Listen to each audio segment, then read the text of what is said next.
उज्जैन के टावर चौक पर आज महिला मोर्चा द्वारा प्रदेश के पूर्व मंत्री और वर्तमान मौजूदा विधायक जीतू पटवारी का पुतला दहन किया गया। इस दौरान पुतला दहन में महिला मोर्चा के पदाधिकारी बड़ी संख्या में शामिल थी। जीतू पटवारी ने प्रधानमंत्री नरेंद्र मोदी और उनकी सरकार पर सवालिया निशान उठाते हुए कहा था कि पुत्र के चक्कर में 5 पुत्री पैदा हो गई, नोटबंदी, जीएसटी, महंगाई, बेरोजगारी और मंदी, लेकिन विकास पैदा नहीं हुआ। इसी बात से नाराज होकर महिला मोर्चा ने आज टावर चौक चौराहे पर पूर्व मंत्री पटवारी का पुतला दहन किया। महिला मोर्चा के पदाधिकारी और शहर के महापौर मीना जोनवाल ने बताया कि नारी शक्ति का अपमान जीतू पटवारी ने अपने ट्वीट के द्वारा किया है और जब भी नारी शक्ति का अपमान होगा तब हम लोग अपमान करने वाले का अच्छी तरह से विरोध करेंगे। जीतू पटवारी जिस पार्टी से हैं उस पार्टी का शीर्ष नेतृत्व एक महिला ही करती है और उसके पूर्व में भी एक महिला ने ही देश का भी नेतृत्व किया था जो कि उनके पार्टी से ही है। ऐसे में अगर जीतू पटवारी इस तरह के बयान देते हैं या ट्वीट करते हैं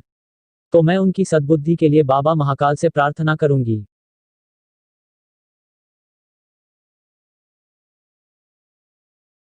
उज्जैन से रॉयल एक्सप्रेस के लिए विजेंद्र यादव की रिपोर्ट।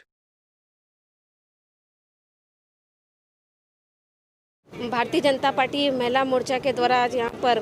जीतू पटवारी के पुतले के दहन का कार्यक्रम किया गया है। बिल्कुल जिस तरह से उनका पुतला दहन किया गया है, जो टिप्पणी उन्होंने की है, बिल्कुल उनका पुतला दहन बनता है, क्योंकि शिक्षा मंत्री भी वो पूर्व में रह चुके हैं और मुझे ऐसा लगता है कि उनकी शिक्षा अभी अधूरी है, उनको और शिक्षा ग्रहण करने की ज़रूरत है। इसलिए क्योंकि इतिहास से लेकर वर्तमान तक अगर हम बात करें तो हमारे यहाँ की संस्कृति हमेशा ये रही है और यही कहती है कि नारी को पूजनीय हम कहते हैं, वंदनीय हम कहते हैं। जिस पार्टी को बिलोंग करते हैं वहाँ पर भी नेतृत्व करने वाली एक महिला ही है और हम इंदिरा गांधी जी की बात करें तो वो भी एक महिला है। इस तरह से उन्होंने इतिहास से लेकर वर्तमान तक सबका अपमान किया है और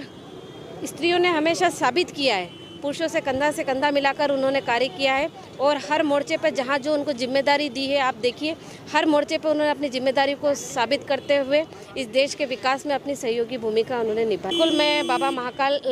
से प्रार्थना करती हूँ कि उनको सद्बुद्धि दे, उनके ज्ञान का स्तर बढ़ाए, निश्चित उनको सद्बुद्धि मिलेगी। और मैं ऐसी बाबा महाकाल से प्रार्थना करती हूँ और आगे भी जब जब वो नारियों के अपमान की बात करेंगे तो हम महिला मोर्चा सब बिल्कुल सम्मान में आके महिलाओं के सम्मान में भारतीय जनता पार्टी के नेतृत्व में हम अपने अधिकारों के लिए जब जब मांग उठाई है, हमारे अधिकार भी हमें मिले हैं, तो आगे आने वाले समय में अगर नारियों का अपमान करते हैं तो इसी तरह के आंदोलन और उग्र आंदोलन आगे भविष्य में होने वाले हैं।